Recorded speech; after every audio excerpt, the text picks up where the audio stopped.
李真，来看看这个。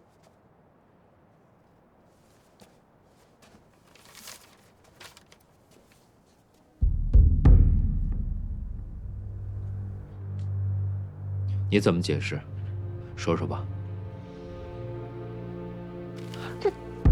今日一早，四宝街都传遍了。这手抄墨方，我不知道怎么回事，但是与我绝无关系。和你没关系，和谁有关系？说，李真，你为什么要这么干？这七烟墨是我复原的，也是我的心血。我泄露墨方，与我有何好处？此等蠢事，我李真做不出来。再说了，这墨方又并非我一人接手。景东叔跟六爷爷也看得见摸得着，凭什么只怀疑我一个人？凭你们八房往日的所作所为，你还敢往我们六房身上泼脏水？我敢当着祖宗的面发誓，这不是我干的，你敢吗？我爷爷当年也当着祖宗的面前发过誓，可结果呢？你们不还是一次又一次的怀疑我爷爷，怀疑我们八房？景东叔，我就不明白了，若是真的不相信一个人，立誓又有何用？再说了，我们八房早已不在李家的祠堂里，与李家祖宗的牌位更是毫无关系。瞧瞧这话说的，连祖宗都不要了，把自己和李家撇得干干净净。蒋玉，大嫂，要说咱们对他真不错，给了钱也给了机会，谁知换来的却是恩将仇报。好一个恩将仇报啊！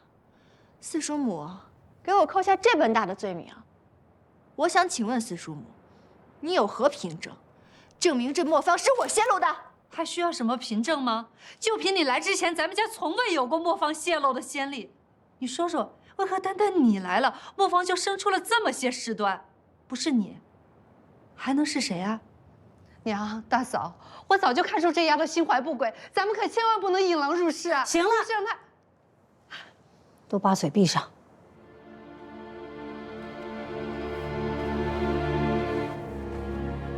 现在不是追究谁责任的时候，是解决眼下的问题。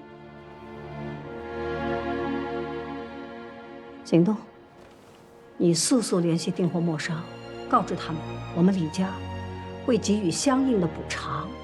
是。六哥，文慧和严大人那儿烦劳你去知会一声。真娘，七祖母相信你不会干出这种事儿，你先回去吧，回头我定会给你个交代。七祖母，真娘不能这么不明不白的离开。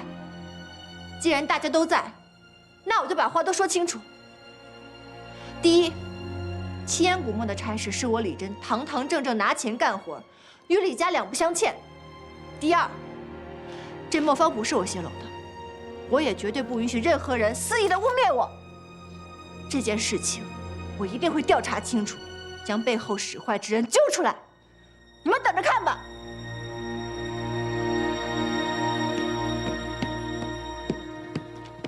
东家，今早不知道从哪儿传出来这个东西，李家现在已经闹翻了天，甄姑娘都被他们气走了。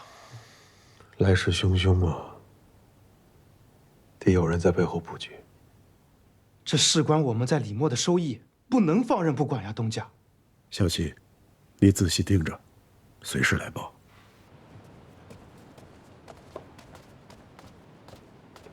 邵管事，甄姑娘，我知道你受了委屈，但邵东家叮嘱过，事情没查出来之前，我不能让你进磨坊。邵管事，我正是为了磨坊泄露一事而来，我有一事相求，但绝对不会让您为难。何事？我想借李家磨坊历年来的用功名册一看。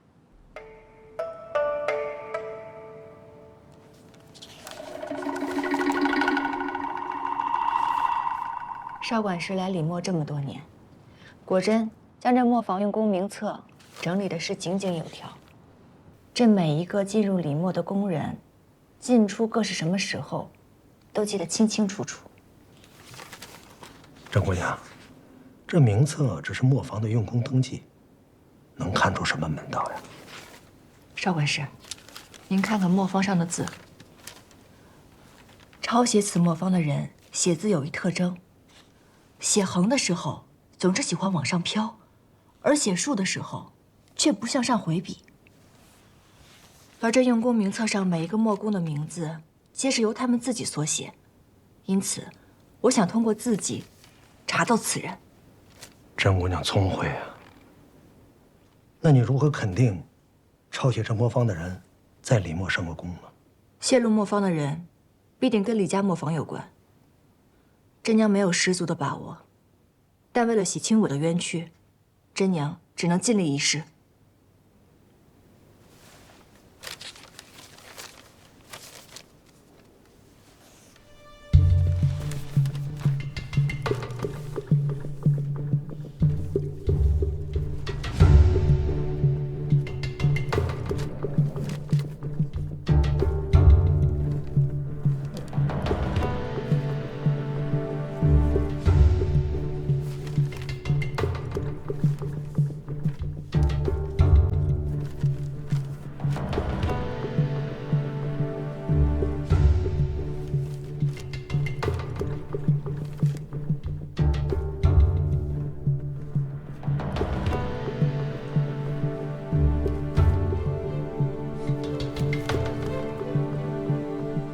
少管事，来，您快来看，我好像找到此人了。这个人我记得，5年前磨坊确实招过这么一个人，他来烧烟不过半月，屡次偷奸耍滑，以次充好，我便把他赶出去了。真娘，这个葛老六，他是这条街上有名的无赖，在每家10寺9寺都欠了一屁股债，肯定在这儿。师傅，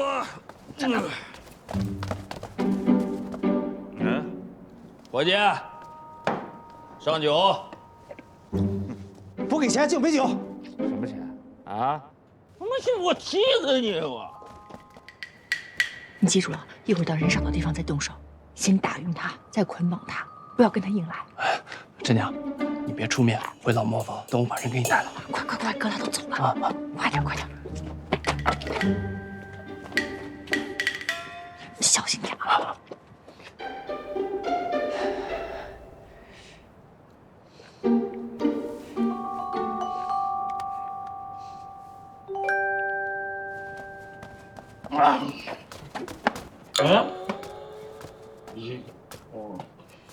碰我呀你！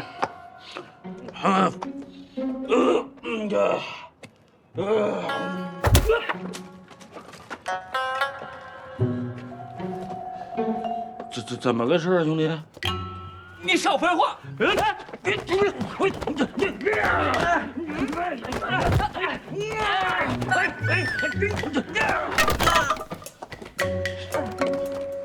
我敲死你！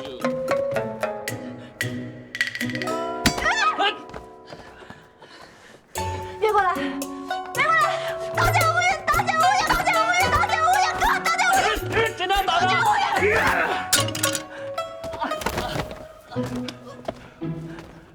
别过来！别过来！怎么能欺负姑娘呢？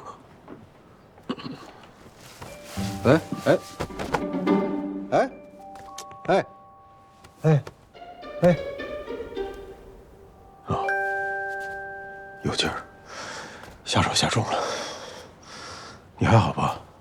徐东家，你怎么在这儿？你的刀剑无眼响彻云霄了。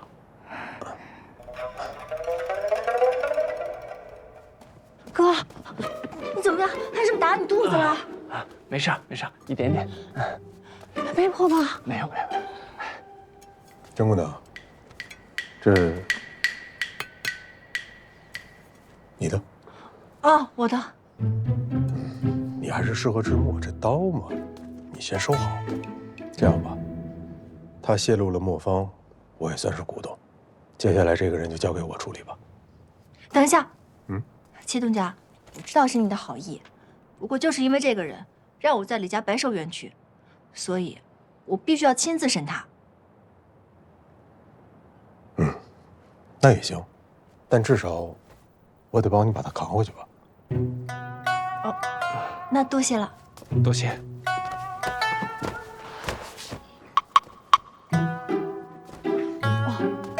哇，好大劲儿啊！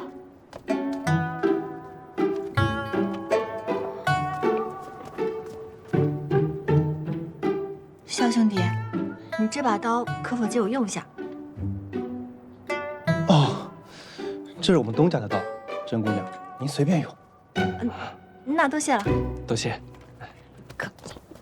你刚才怎么跟你说的？滚！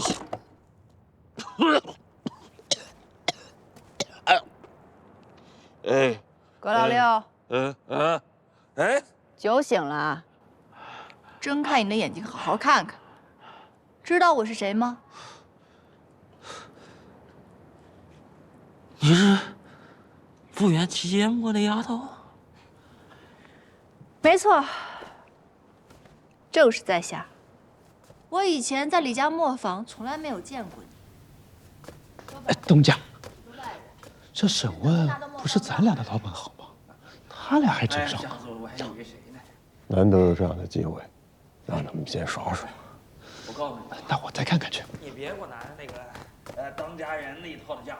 你说一个女人就应该好好的待在家里，好好的伺候男人，整天的抛头露面，那不嫌丢人吗？你嘴巴放开一点啊！我就这么说啊！你还想跟男人争权夺利的，你这！我告诉你，我呢，就趁早的让你断了这念想，别整天想东想西的啊！打他！东家，这小子动手了，嚯，劲儿还挺大，让他练练身手也好。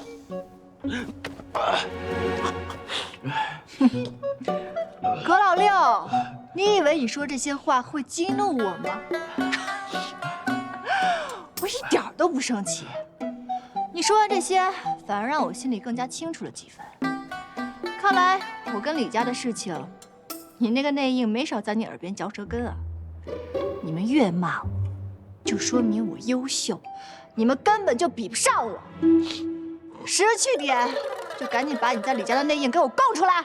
我葛老六不识趣儿，不识趣是吧？好，好，好。你那个内应想来是给了你一笔银子，还承诺你这风波之后会给你一个好的前程。可是如今事情已经败露了，你若是不说，我可就报官了。我倒要看看，到时候谁敢出面来保你这颗无用的棋子？你吓唬我？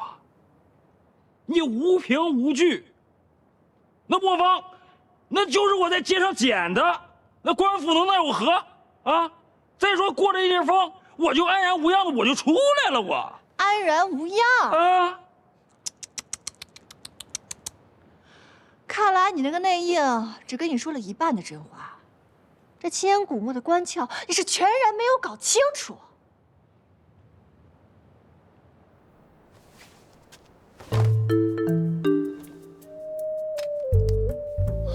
东家，拔刀了。哟，看看这是什么？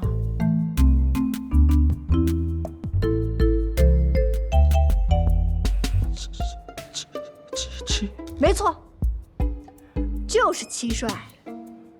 这把刀的主人，便是义后生的东家七九。这手法有点生啊，太生了。这个七九，也就是七帅的人。这七东家来到回州做的第一桩生意，便是跟李家合作七烟古墨。可是如今，你将这磨坊散了出去，七烟古墨无法生产，这影响的不仅是李家，还有七东家的利益。况且七东家这个人，心冷手冷，杀人如麻，断没有我这么好说话。如今这七东家就在这门里，若是你执迷不悟，落在他的手里，那可是要见血的。孙百一，接着说。是孙百一给我的魔方。确实，我也没想到我能表现这么好，一问就招了。当然了，七东家这把刀也帮了我大忙。这刀可真厉害呀！这把刀啊，在甄姑娘手里用的是出神入化，甄姑娘的故事讲的也是精彩绝伦。我这也是没有办法嘛。为了让他说出实情，我只能胡编乱造了。什么胡编乱造啊？这把刀就是戚家军的军刀。那你真的用这把刀杀过人啊？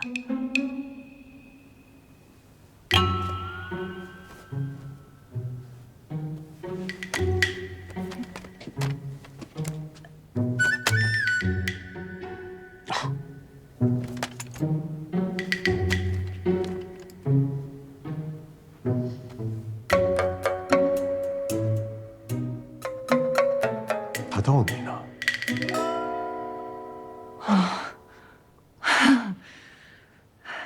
这葛老六嘴里的孙百一，甄姑娘可是认识？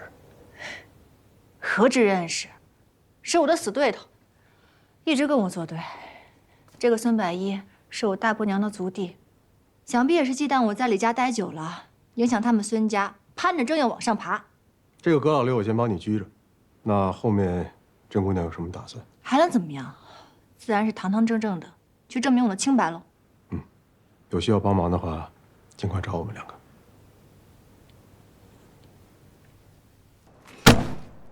七婶，百一是您看着长大的，他爹孙大河也是咱李墨几十年的老伙计了。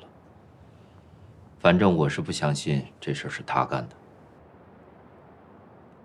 这其中必有什么蹊跷，说不定是某些外人要挑拨离间呢。人证不够，我这里还有物证。七祖母，这是孙百一给葛老六的墨方底本。少管事，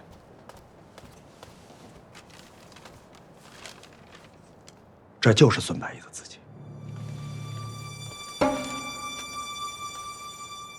去，磨坊拿人。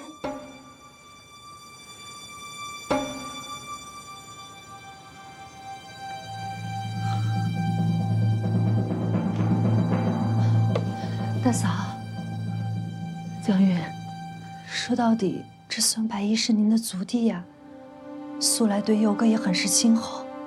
眼下娘这般生气，您这个做阿姐的若是不管不顾，处罚怕是不会轻的。真的要气死我了！你说这个孽障，他怎么能干出这么糊涂的事情呢？这会儿，恐怕只有孙大师傅能救他了。不管怎么说，这个孙百一毕竟是孙大师傅唯一的儿子呀。是啊，我这就去找叔父。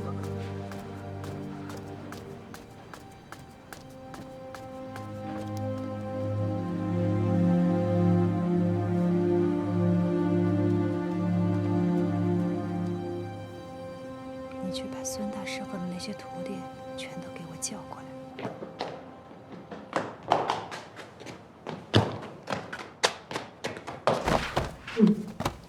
跪好，老夫人。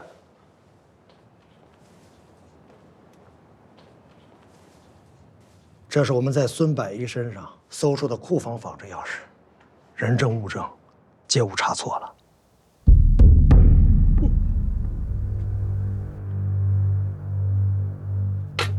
我不敢了，老夫人，老夫人，我错了，老夫人，我再也不敢了，我知道错了，老夫人，老夫人，住口！我李墨传承数百年，对内对外竟以信义为首，你犯下如此大错，若不严惩，往后还怎么当得起风清气正这4个字？少管事，磨坊的规矩白纸黑字，明文写得很清楚，该如何处置？你说。回老夫人，磨坊不仅是磨行立业之根本，也关乎磨工们的生计未来。孙百一此举，实乃大不忠大不义。以李磨防规，当罚没所得，断其双手，逐出磨坊，以示惩戒。把人拉下去。老夫人，哎呀，老夫人，大和愿替儿子受罚。老夫人，爹，儿不孝，不孝，养不教，父之过。我儿犯下滔天大错，我这个做父亲的也难辞其咎。断手之刑，大和愿替百一承受啊！孙师傅，切莫胡言，你与此事无关呐。老夫人，大和就这一个儿子，他虽不孝，但为人父者，这么的亲眼看见他没了双手，请老夫人成全。老夫人，六爷，我们来就是想替孙师傅说几句公道话的。他在李家勤勤恳恳数十载，劳苦功高，自古便有父债子偿、父闻子成的道理。这京城里达官显贵犯了错，也多有祖宗因病从轻发落的，还请老夫人宽恩，饶了这断手之刑。请老夫人宽恩。我李家磨坊里的人，永远要把风清气正这4个字刻在心里呀！弟妹，他们这话不是没有道理呀。当年共磨案发生之后，有很多磨坊花重金聘请孙师傅，他都拒绝了。这些年也多亏了他撑着交房，才保证了李磨的产量。娘，百一是我族弟，他犯了大错，按理说我不该多言，但我想请娘看在大和叔为我们李家操劳了大半生，他年岁已高，望娘从宽发落。百一，起来。娘。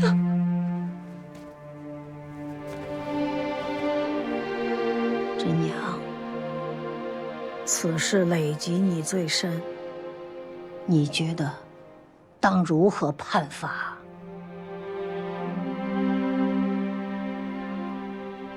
既然家规房规有明文约定，便没有子债父偿的道理。可大伯娘对我，还有八房的恩情，真娘铭记于心，永不敢忘。断手之刑可免，其他罪责难逃。我相信七祖母定会给我一个交代。罢了，断手之刑改为杖责，父子2人从今日起逐出磨坊，永不录用。多谢老夫人开恩啊！多谢老夫人开恩啊！散了。慢着，孙百一酿成大祸，当受责罚，可我却觉得真正的祸首另有其人，最该被逐出磨坊的人是他，李真。蒋渊，休要胡言！我并未胡说。真是可笑啊！我一个受害者到你嘴里变成了罪魁祸首。四叔母，我倒想好好问问，我何罪之有啊？你仗着自己做出了一块墨，就不把大家放在眼里。法理不外乎人情。今日这么多人给百一兄弟求情，唯独你得理不饶人，还在大庭广众之下逼迫你七祖母罔顾大局，为你做主，你简直就是无情无义。我来李家磨坊上的第一堂课，便是无规矩不成方圆，错了就是错了，人情再盛，亦不可黑白不分，否则立这家闺坊规又有何用？如一家规，你就不该出现在这里。你一戴罪除族之人，你不安分守己，反倒狼子野心。你以为孙百亿为何要投房啊？若不是你觊觎李默家业，想方设法争权夺产，他又怎会为了保住佑哥继承人的身份，甘愿去犯错偷方呢？争权夺产，你若是想针对我，大可不必往我头上泼脏水。明眼人都看得清楚，我相信公道自在人心间。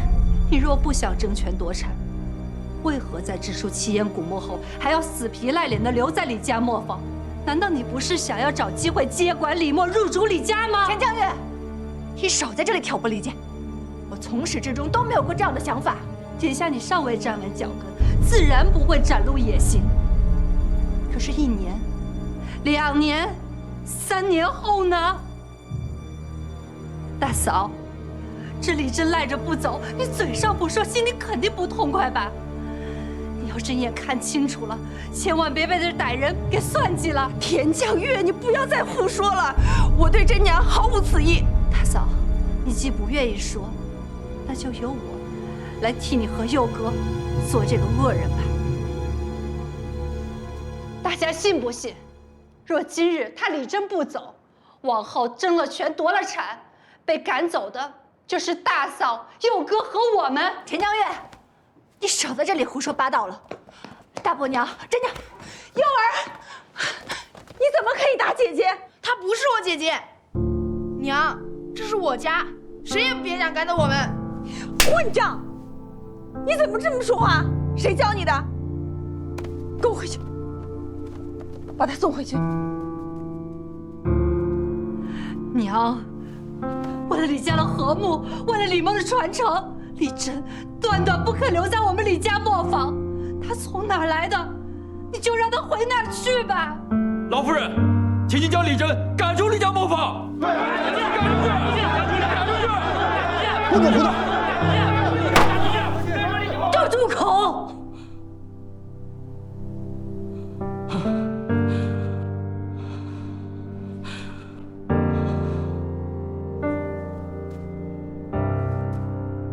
七祖母，您不必伤怀。既然事已至此，那真娘便把想说的，索性一次性全都说清楚了。从复原七烟古墨之初，到如今磨坊泄露真相大白，我李真没有一点对不住李家。我为做墨而来，堂堂正正，从未有过要与你们争权夺利的心思。可你们却忌惮我霸占了主家的家业，夺了李正佑嫡宗嫡孙的声势，一再苦苦相逼。我忍到今日，不想再忍了。七祖母，真娘得您恩惠，得以在李家磨坊学习，真娘感激不尽。可这契书，恕孙女签不了了。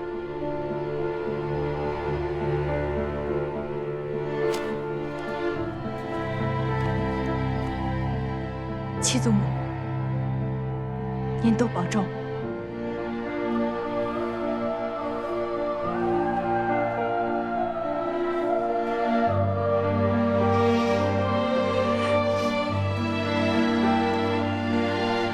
你们听着，今天不是你们赶我走的，是我李真不屑与你们为伍，不屑参与你们这些阿脏之事，更不愿与你们这些颠倒是非的人待在一处。从此以后，我李真跟你们李家再无任何瓜葛。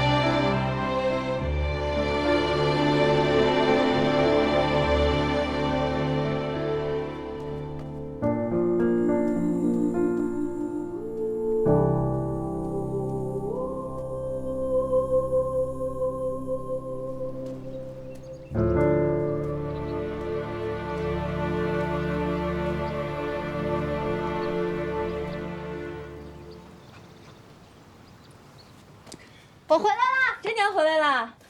瞧瞧，今天可都是你爱吃的菜。哇，娘，怎么这么大的鲑鱼啊？哎呀，这是你爷爷啊，特地给你买回来的，还新鲜着呢。你快去歇歇，马上吃饭了啊！去去。嗯。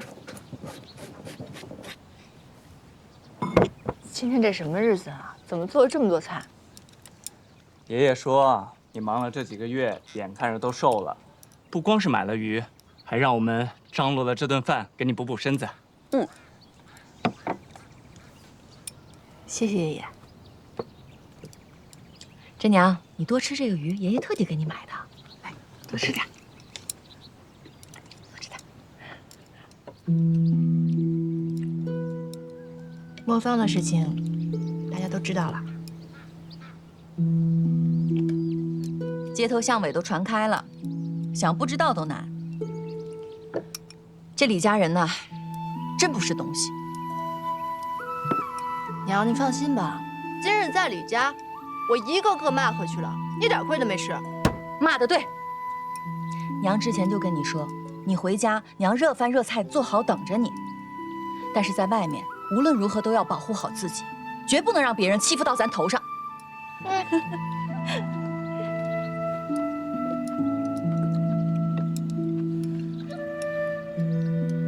爷爷，七祖母给我的契书，孙女退回去了。既然李家不欢迎我，我留下来也是无益的。真娘，你做七言古墓，这几个月也累了，不妨趁着机会，好好的歇一歇。是啊，听爷爷的话，好好休息休息。真娘不想休息。虽然我离开了李家，但是我知母的决心丝毫没有动摇。与其到别家磨坊上工，看别人脸色，听他人摆布，不然干脆自己做自己的主。我想好了，我想用七东家给的白粮彩头，开一间磨坊。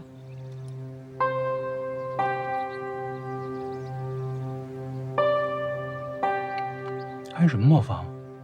开一间属于我们自己的磨坊，小李磨坊。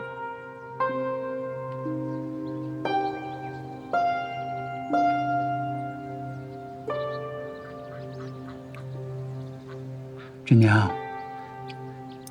开磨坊啊，没你想的那么容易。爷爷，我知道开磨坊很难，但是事在人为，只要孙女有手艺，并且全力以赴，何愁不能成事啊？你才学了几年磨呀，就这么大的口气？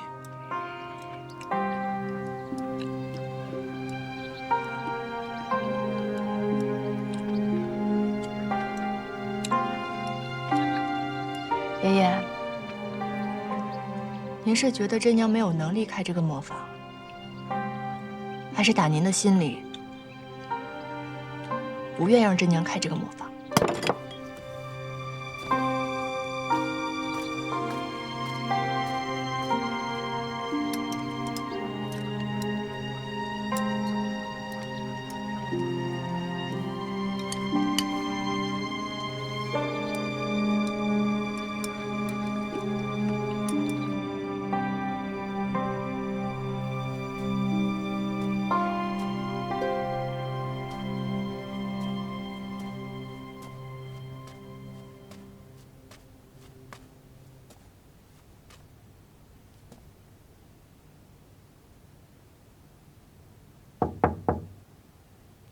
爷爷，我们祖孙俩好好聊聊吧。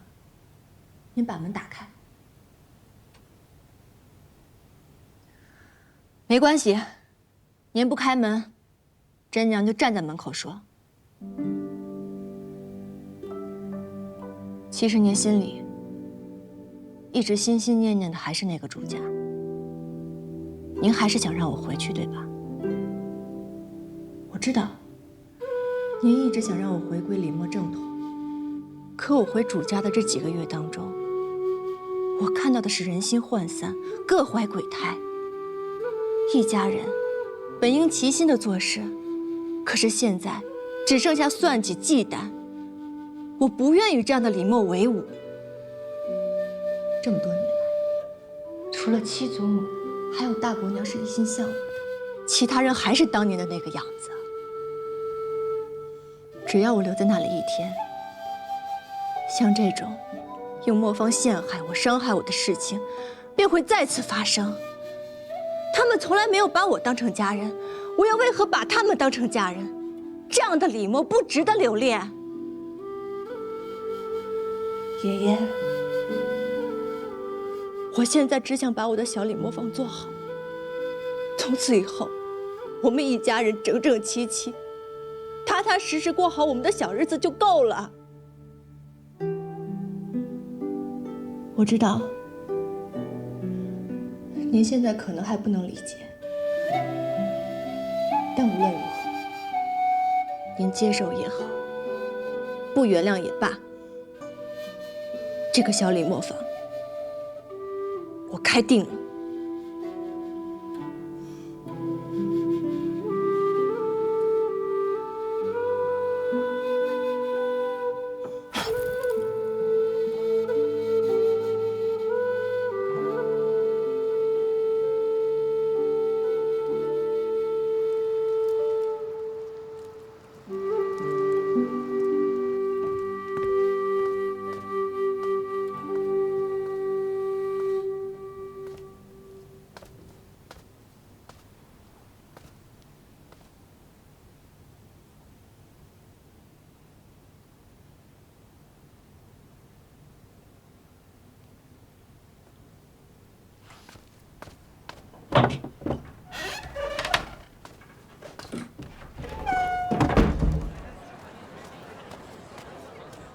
小姐，看什么呢？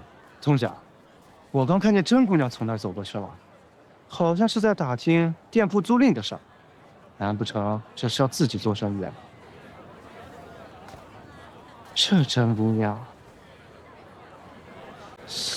哎，东家，我看您最近倒是挺关心她的，要不这次咱霸气，给她投一点。好，用你工钱投。哎，东家，这可不行啊！真娘回来了，哎，爷爷，你也不用这么着急，咱们等真娘回来再商量商量，行不行？娘，爷爷，哥，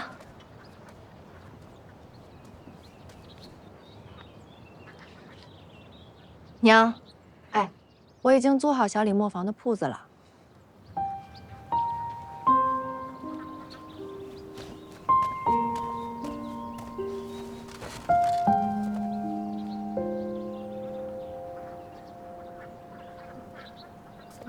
爷爷，您背着包袱要去哪儿啊？正良，还不快去收拾，即刻出发！爷爷，快去！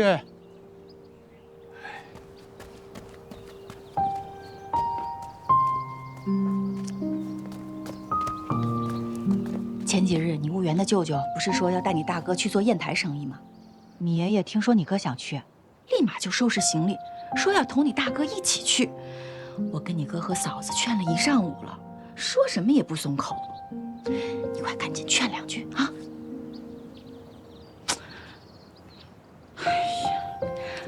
爹，要我说呀，您想去也不着急这一时一刻的，这几日你等我打点好了，过几天您再出发，行吗？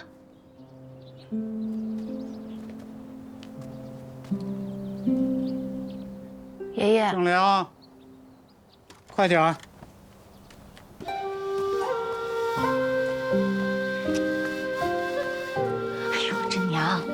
你又不是不知道你爷爷的脾气，你就别跟他犟了。他现在的身体不能出远门。给爷爷买的，记得让他吃。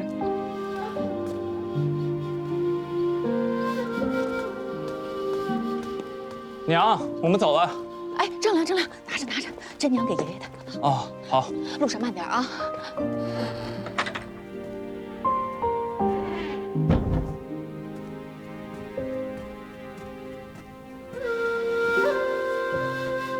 正良、秋娥，照顾好爷爷。知道了，娘。娘，你也照顾好自己。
万物生。